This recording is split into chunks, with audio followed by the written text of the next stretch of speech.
New York's classic rock, Q1043. We have some very special guests with us this morning here at Q104.3. We have Miami Steve, we have Little Steven, and we have Stevie Van Zandt with us. Hi, how you doing? the modern Marx Brothers. Yes, how you doing? Doing fine. Congratulations on the publication of your book, Yeah, Unrequited. big day for you. Infatuations, published by Hachette. It's out today. I finished reading it Sunday night about 11 o'clock. And I must say that it was entertaining, and it was interesting, and it was informative, and it was honest, and it was damn impressive. Just So like you. congratulations. Well, thank you, Jim. Thank you. And thank you, Shell. I appreciate that. Thank you. You point out several times through the book your belief that the 1960s was, wait, okay, he just got up and walked away. So What did you do to offend little Steven? nothing. Little So Steven, how did we Okay. offend you Oh, already? that's the dog. Is that the dog you received as a present? Forgive me. This is Edie Sedgwick.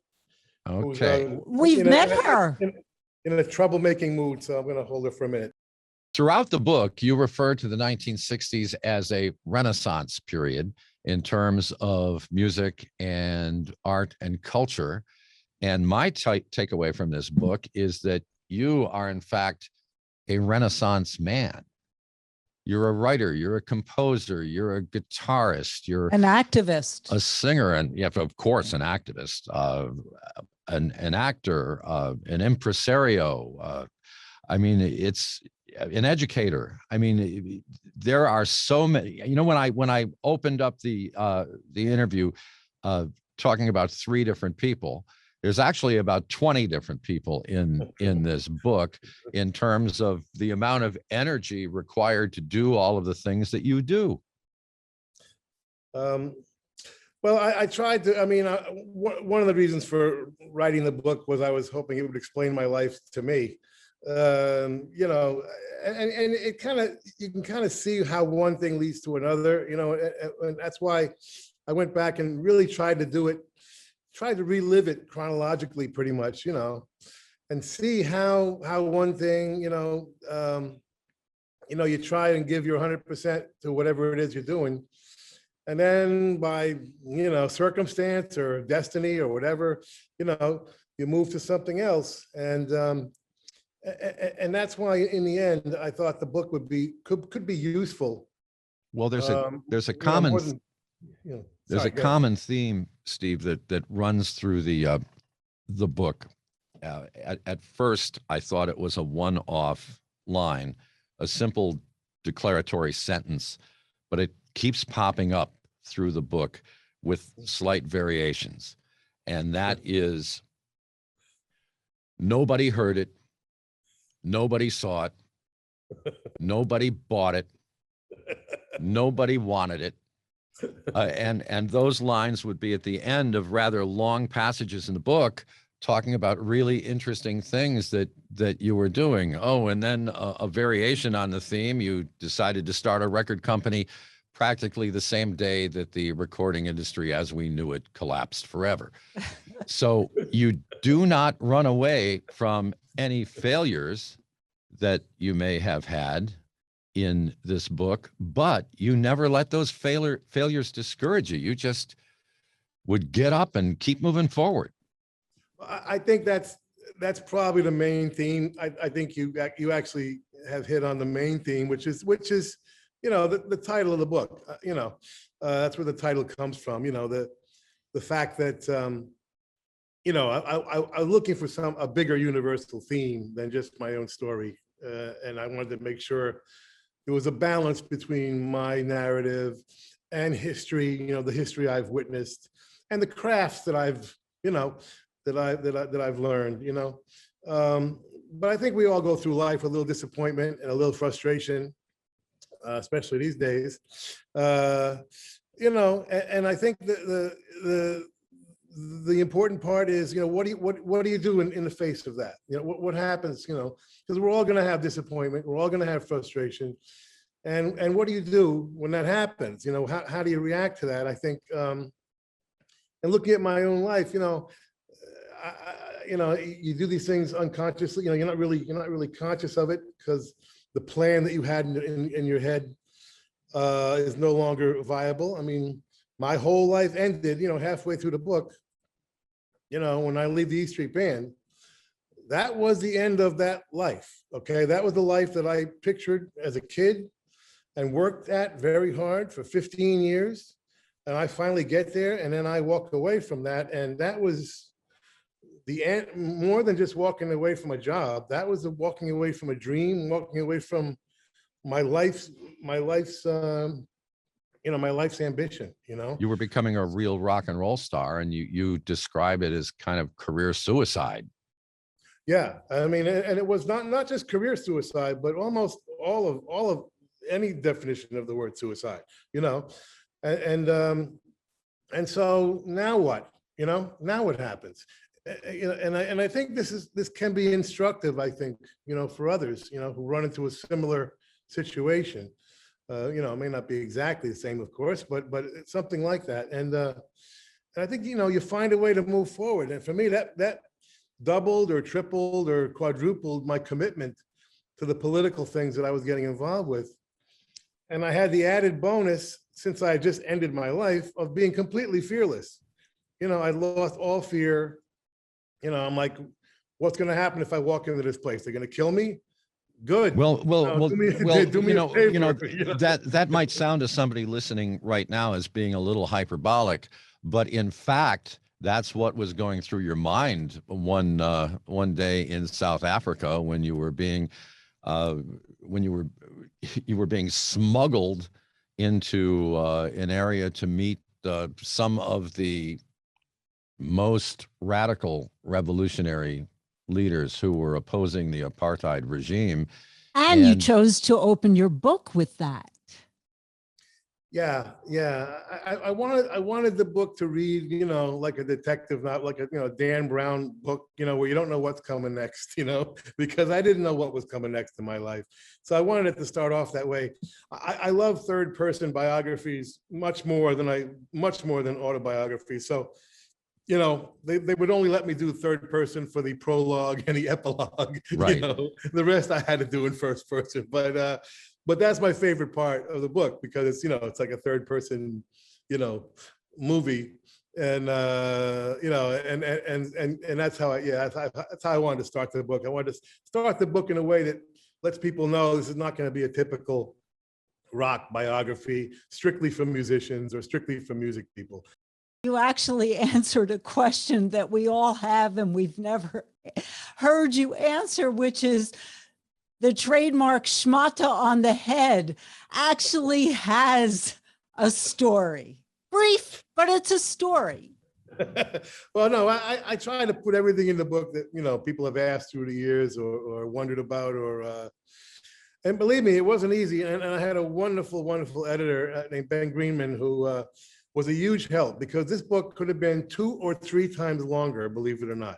Okay. We took out a lot and left out a lot, because I'm like, we got to make this thing coherent. I don't want to bore people, I want to give as much detail as any one thing may need, so people can get into it. But I don't want to overdo it with the detail either, so people can, if they're not interested in that subject, they can move on to the next, So it's tricky, man. It's tricky to try and to do something that's coherent and substantive, and at the same time not digress into a million other stories, because one story leads to another, leads to another, leads to another. And I am not exaggerating. It could have been easily twice as long, and no, there won't be a part 2. No, but it was. I think it was up. I really very grateful to Ben Greenman, my editor, for keeping me on a path of somewhat coherence. But Zorro. Huh? Zorro. Oh, Zorro. Being the inspiration, I never would have thought, but I love it. I forgot about that. And it was Disney's Zorro. It was the Disney television Zorro. Yes, yes. Guy, what's his name? Guy Williams? Guy Williams. Guy Williams. Yes, Guy Williams. You know, I can't remember what I had for breakfast yesterday, but I remember, you know, who played Zorro in 1957 or whatever. And that show had a really cool theme song too. Now, as a political activist, you actually, and strategist, an activist and strategist, you actually had some pretty remarkable success, especially regarding South Africa and your leadership, and of course, Sun City, which you took on in a very public way. But even when you are dedicating yourself to a cause with the best of intentions, roadblocks get put in your way, sometimes by your own erstwhile allies, as happened to you when Nelson Mandela was in town, and you were able to raise a considerable sum of money in order to support his election campaign for the presidency in South Africa. And while the event was going on, it looked like the whole thing was going to fall apart, but you would not let that happen. Yeah, I want to give people a little glimpse of what happens behind the scenes, you know, in situations like that, that appear to be, you know, what could go wrong. I mean, you know, they asked us to do them a favor. They were having trouble raising money, and here comes Mandela. I think it was 10 different cities promised them $500,000 each, and here we are, the only one with a black mayor, and they can't raise the money for the reasons I went into, and you know, and so we managed to raise the money for them as a huge favor, and then, you know. Well, in the book, you'll find the rest of the story. Now, there's a lot of politics in the first part of the book, and then there's a long stretch where we're politics free, and then it pops up again toward the end of the book. But, you know, you have that transition in there to actor, which was another career and a successful one. And you ended up, in terms of television, being an important part of probably the most important television program of the last, half century. Recreated TV, yes. And then with Lilyhammer, the first international Netflix program, which helped to put them on the map. I mean, you ended up being part of television history, even though you, prior to that, except for a small film that you made, which, as you say in the book, nobody saw, it started an entirely new career path for you, one that you've been very successful at. Yeah, I kind of have a little bit of a Zelig moments, you know, in the book where I just happened to be there. You know, I had nothing to do with it really, but I just happened to be. Concurring. Introduce our friends to her. I better let her run around for a minute. Let's see if that helps. Yeah, but who did our friends just hear on Who the do radio? we just hear? Oh, that was Edie. That's Edie the dog, who not cooperating today. Okay, we were talking about your television career. Yeah. So, I mean, I happened to be, you know, at HBO when they changed history, literally, and I happened to be at Netflix when they changed history again. And it was fun to watch. It was fun to watch it happen. You know, because TV had always played a secondary role, at least secondary compared to movies, you know. And I watched TV become the go-to medium for adult entertainment right before our eyes, and movies became cartoons, you know, and video games, and that has remained so, and will remain so now forever. You know, they do a couple of dozen movies every year to try and win some Oscars, you know, but none of them make money, to be honest, you know.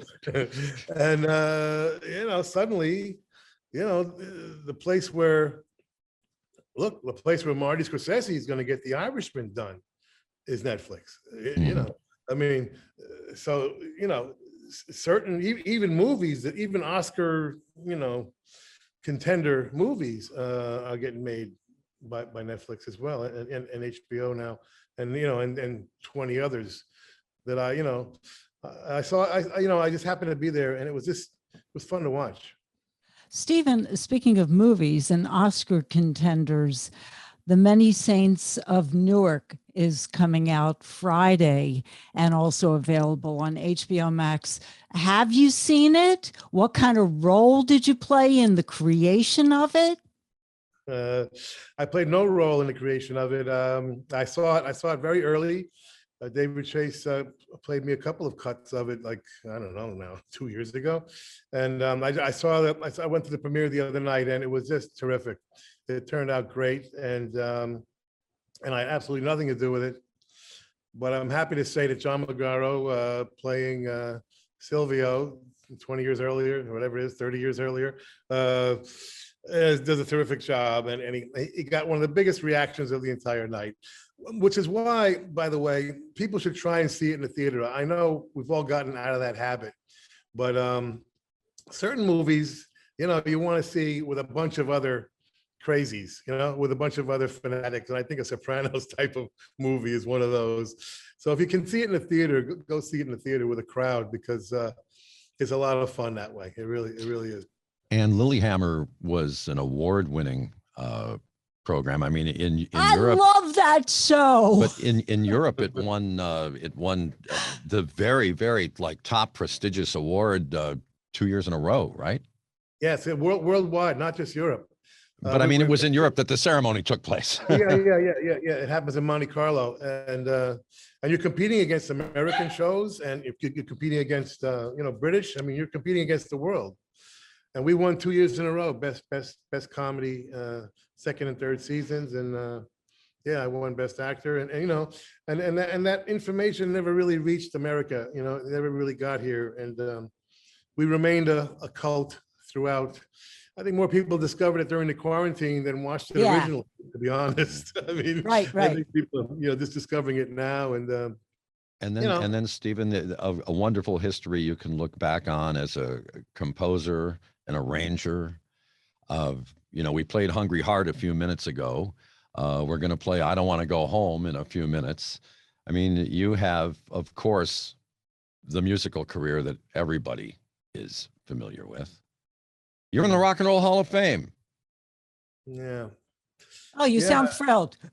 Yeah, no, I mean, and that's how the book starts. It starts off as that whole story, the Jersey kid that, somehow makes it big against all odds, which is a great story in itself. And I don't, in any way want to imply, ingratitude about that. I mean, it was, my life's been wonderful, very lucky. I'm the luckiest generation, and I'm the luckiest guy in the luckiest generation, But I think that second half of the book, when I leave the E Street Band, is when things start to get, a little bit more interesting, a little bit more unexpected, and like I say, a little bit more universal in its theme. Suddenly, it becomes not just a story of trying to make it in rock and roll, but a search for identity, a search for purpose, a search for ultimately some spiritual enlightenment, and those bigger themes, I think, is something that I think most people can relate to. And some of the projects that you participated in that on one level could be described as failures were in fact on another level great successes for you. There was an interesting way you had of describing how two of the projects that you participated in could have been two places for your wife, Maureen, in London, which she's always dreamt of. And you've never been able to get her a place in London because you spent all the money on your festival that you had at Randall's Island one time. And then when you had enough money to buy her a place again, you blew that on the Broadway show with the Rascals. That being said, both of those projects were artistic successes. And you claim that opening night of that Rascals show that you put together from start to finish was one of the happiest nights of your whole life. Yeah, it was thrilling, a moment of true, that feeling of that epiphany type of feeling of just ecstatic when all the parts come together in a big artistic endeavor like that. And that was the biggest I've ever done. and the thing I like doing most, which is a live event, you know, with all those elements in it, with music in it, and choreography, and the production and the design, and you know, all of the elements, you know, which I just love putting together, and just that feeling of, geez, this is really working. You know, all of our work, me and Mark Brickman and Maureen and everybody did, you know, suddenly it's working. And yeah, I thought that was going to be the beginning of a whole new career, and a whole new art form, by the way, of taking bands, older bands, you know, and filming them, telling their story. And then they tell the story in between, you know, then they play the songs live, they perform live. And then in between songs, you know, the stage goes dark and the film comes on, and they explain, and you know, they talk about the songs, and you know, and it gave such depth to the average, you know, rock concert, especially for the older acts who are not, you know, very exciting live. You know, they're just basically standing there playing their songs, which is fine. But then in between, suddenly, you know, they're explaining where the songs come from. You know, gigantic heads. We had the whole Richard Rodgers Theater, the whole back wall was a screen, you know. And I thought this is the beginning of a whole new thing, but so far it hasn't been, you know. But Well, yeah, you know, I never say the word failure as much as just, you know, we haven't reached the audience. We haven't yet connected to the audience yet, you know. So well, I there's mentioned always that this, one thing you that know. is certainly that everybody certainly learns from this book, Unrequited Infatuations, is that Steven Van Zandt is not one to ever give up. One thing that I learned from the book that I thought was pretty fascinating was your love of ballet and opera. And I was just wondering, since I've seen you many, many times through the years, what do you wear when you go to the Met? I look spectacular. I I look like those that are on stage. It's one of the few places I actually fit in. You know, I wear, you know, the usual stuff, and you know, velvet and ruffles, and you know, basically your basic, you know, 19th century ballet, you know, look. Okay, Stephen, so you don't compromise and put on him? the standard tuxedo to go to the No, opera or the ballet. no, I do not. No, my dress up clothes actually fit in perfectly in those situations. You know, I You feel know, very You comfortable. you said when the gay community abandoned rock and roll for disco, rock lost its fashion sense. And I truly believe that. I absolutely believe that. And lost several other things as well. I mean, I know it's not fashionable to generalize this way, but yes, Edie, you're still complaining. All right. I know it's not, you know, it's not woke, you know, to generalize, but having been around as long as I have, I can generalize about certain things that I know are true, and that is that gay people are more fashionable than straight people. Okay, it's as simple as that, and they're more interesting, and they have more aesthetic sense. They have a stronger aesthetic sense, you know, and believe me, the entire British invasion was led by gay people, a gay mafia over there that was incredibly effective. You know, they were changing everybody's names to be more showbiz names. They were dressing them up. They were making sure that, you know, there was a performance aspect to what they were doing. There was, you know, it was just more fun and more colorful, you know. And, you know, obviously, I never left that consciousness. And I'm very grateful to that gay mafia for doing what they did. And you know, and I think we miss them to this day because, you know. Well, Stephen, you may be a well-known political activist whose politics fall on the left side of the spectrum, but woke is not a description I would ever have for you. You're not woke. No, I don't need to be woke. You know what I mean? I already believe in equality for everybody. You know, I already believe in everybody has exclusive rights to what they do with their own body. You know what I mean? I don't, you know, so I don't need to, you know, I mean, I had somebody, you know, go crazy on me on the other day on Twitter, you know, which I occasionally, you know, occasionally I kind of will vent on Twitter or, you know, get into a conversation I probably shouldn't. But, yeah, I was just talking about women's rights and somebody got insulted, you know, that I didn't include the non-binary this or that, you know, I'm like, oh, please, you know, I really, I don't care what you call yourself. I really don't. I don't have to know what you call yourself.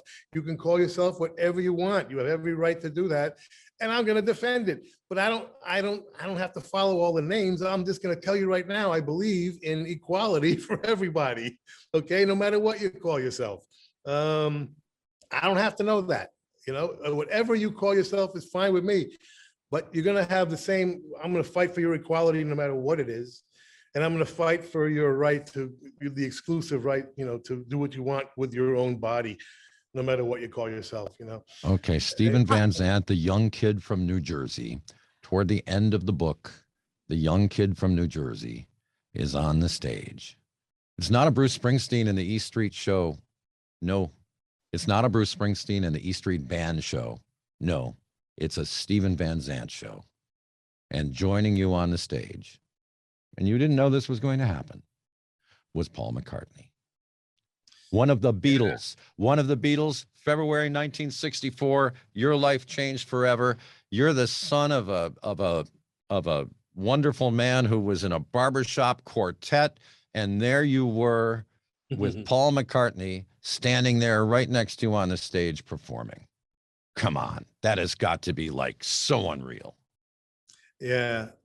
Yeah, it's those moments you really you got to compartmentalize. You know, you can't. Yeah, when he first came on stage with us with the E Street Band at the Hyde Park, you know, he's singing with Bruce, and I could kind of enjoy the fanboy moment of it. You know. Yes, but this wasn't a Bruce show. This was a Stephen Van Zandt show. Yeah, and which is a very, very, very big difference to me, obviously. Endorsing my music, endorsing my band, and that moment was just one of the most meaningful, you know, moments of my life, without a doubt. And but you know, in your mind, you have to like say, okay, he's just another friend, he's just another musician. You know, let's you know, let's keep it together here. You know, let's not get too nutty. And you know, my poor video guy, we had a video guy on the road, Ryan Chelly, who was just, you know, there mostly for social media purposes, and he had like, you know, him and a friend, you know, had a camera. So now with two cameras, they got to capture Paul McCartney coming on stage.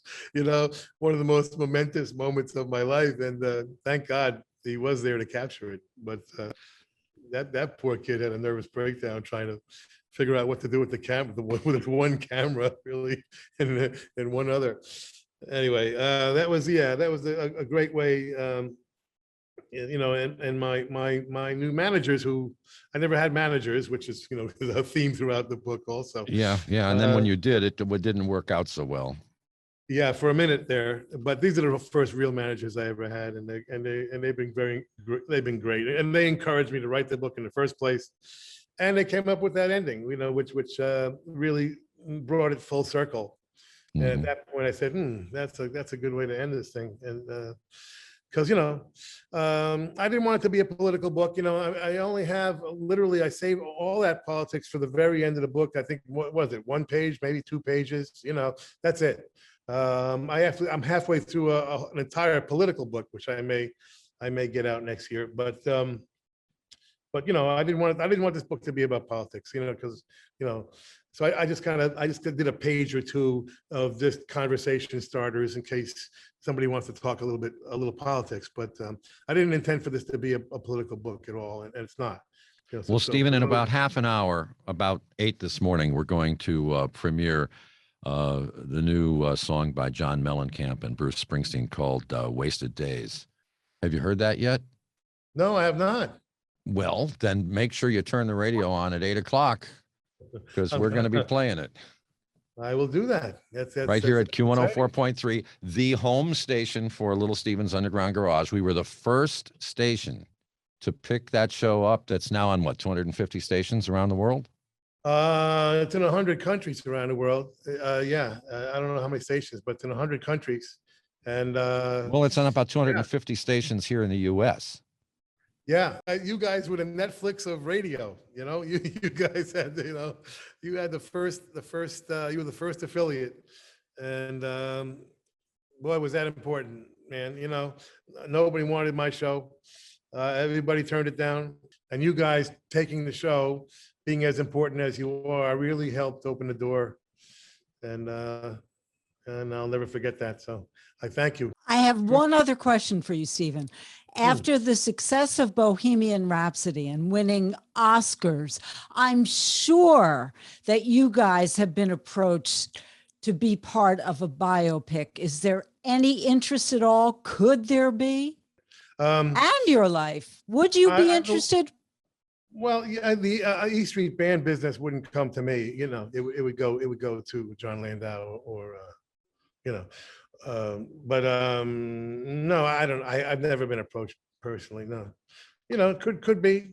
There's a few stories there to tell. Mm-hmm. Well, Stephen Van Zandt, Unrequited Infatuations, published today. Thank you so much for spending time with us this morning here at your home station, Q104.3. New York's classic rock, Q104.3.